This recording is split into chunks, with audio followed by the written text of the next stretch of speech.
today's video guys, i-share ko naman sa inyo kung paano nga ba mag-submit ng housing loan with co-borrower kay Pag-ibig.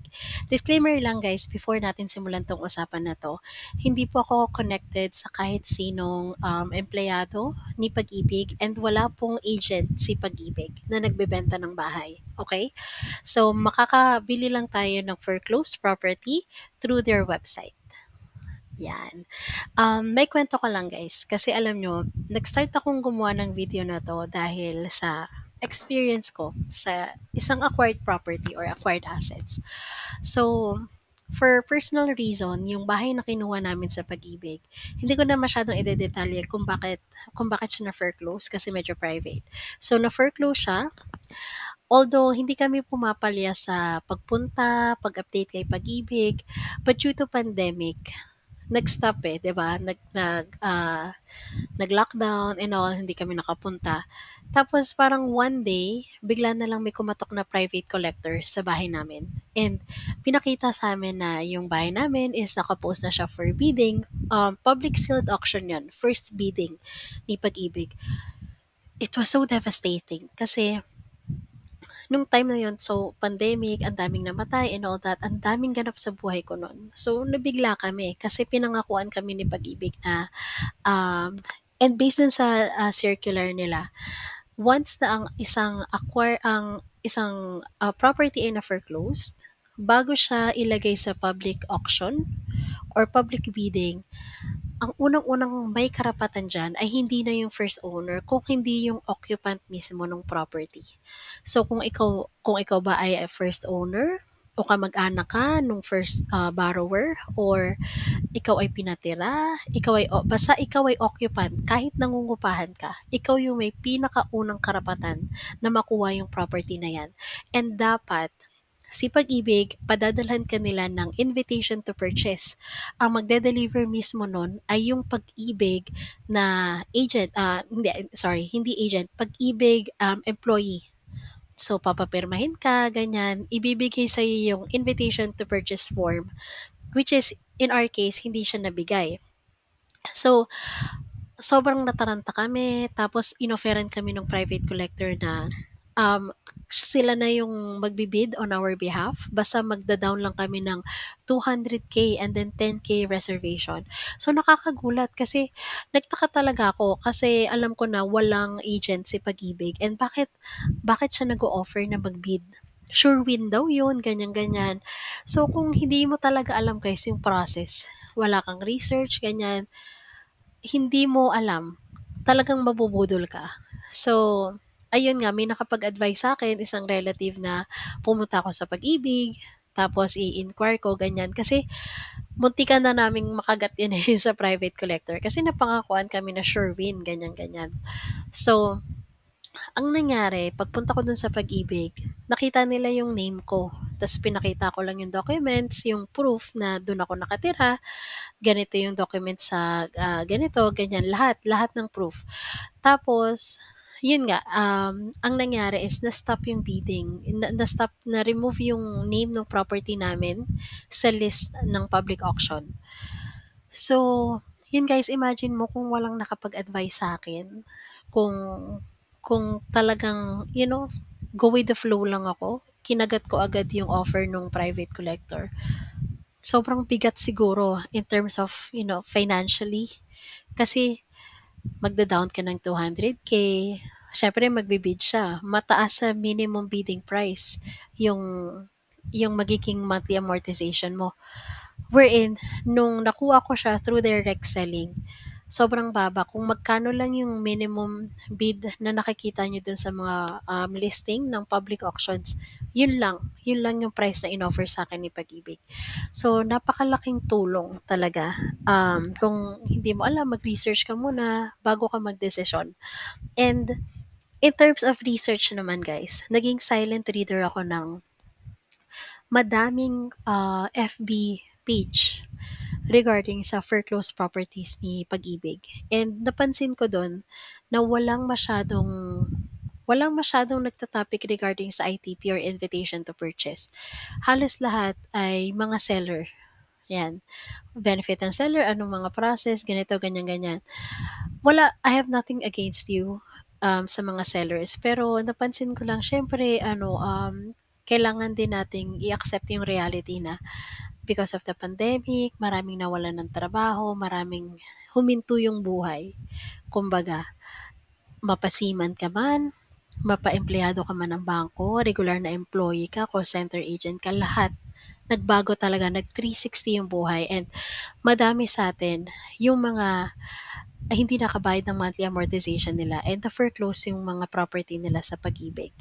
And nag-post ako nung pinakaunang-unang video ko regarding sa ITP with hope na makatulong ako dun sa mga tao na may same situation na kagaya ko. Or kung hindi man, yung mga susunod kong videos, yung mga sumunod kong videos, pinost ko naman yun para naman makatulong dun sa mga tao naman na nagbabalak at nangangarap na magkaroon ng pinakaunang property nila kay Pag-ibig Foreclosed Property. Yun. So dahil nga dyan, medyo ilang taon ka na rin itong ginagawa. Although wala naman ako masyadong follower, pero nag-enjoy ako. Nag-enjoy ako mag-post, mag-research and all. And isa na po ako ngayong real estate agent. So, yan.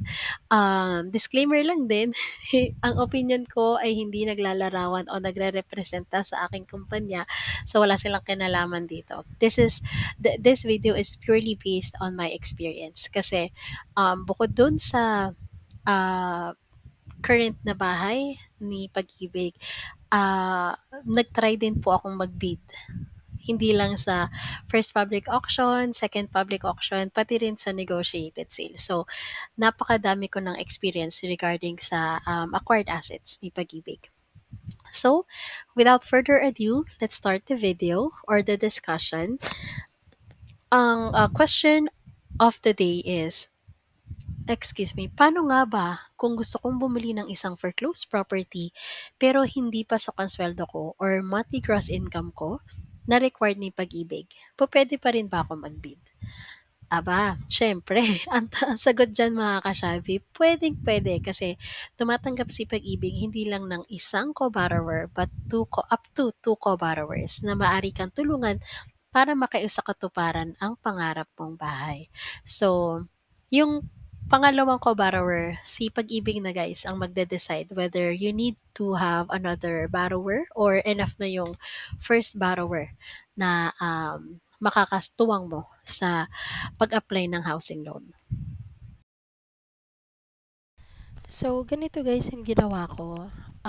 Kasi, nung nag-bid ako lang talaga. As in, ako lang yung nag-fill up ng form, ng registration form, ako lang yung nag-submit ng envelope dun sa box ng para yung offer to purchase yon or offer to bid, ganyan.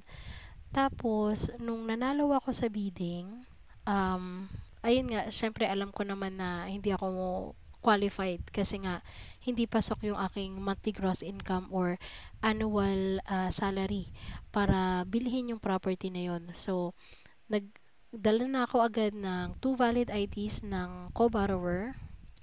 Tapos with three specimen nila, kahit photocopy lang yon, that's okay. Hindi mo kailangang isama sila pagpunta doon. Pwedeng dalhin mo na lang yung mga documents nila. Itatanong lang naman nila sa'yo kung kaano-ano mo to, ganyan. Tapos, mahalaga na meron kang number ng kanilang Pag-ibig, account number. Kasi, i-check nila doon kung qualified yung co-borrower mo para sa housing loan. 'Di ba meron tayong mga requirements para sa pagkuha ng housing loan regarding sa age, ganyan.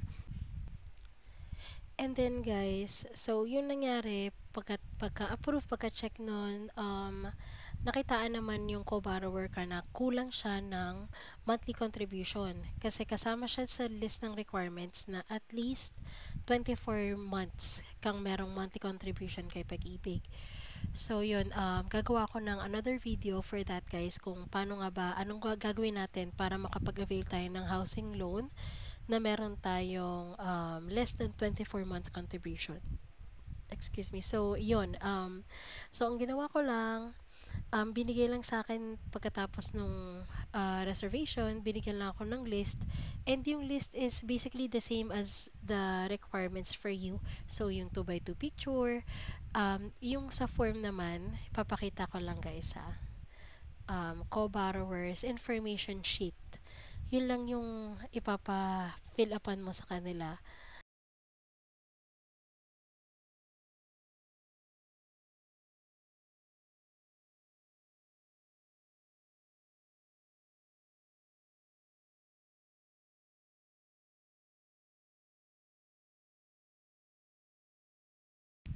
Ayan, tapos itong statement lang, basically, ito yung pagpayag nila na gawin mo silang co-borrower under ng housing loan application mo.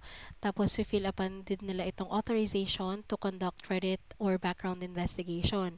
Tapos, dun sa personal information sheet, ilalagay nila kung ano yung mga bangko nila, yung mga account number, kung meron ba silang loan, kung meron ba silang mga delinquent credit cards, yun. Dyan nila ilalagay yan. And then, basically, yun lang guys. And tapos na yung video natin. If you have other questions, please comment down below. And please don't forget to like and subscribe for my future videos. Bye guys!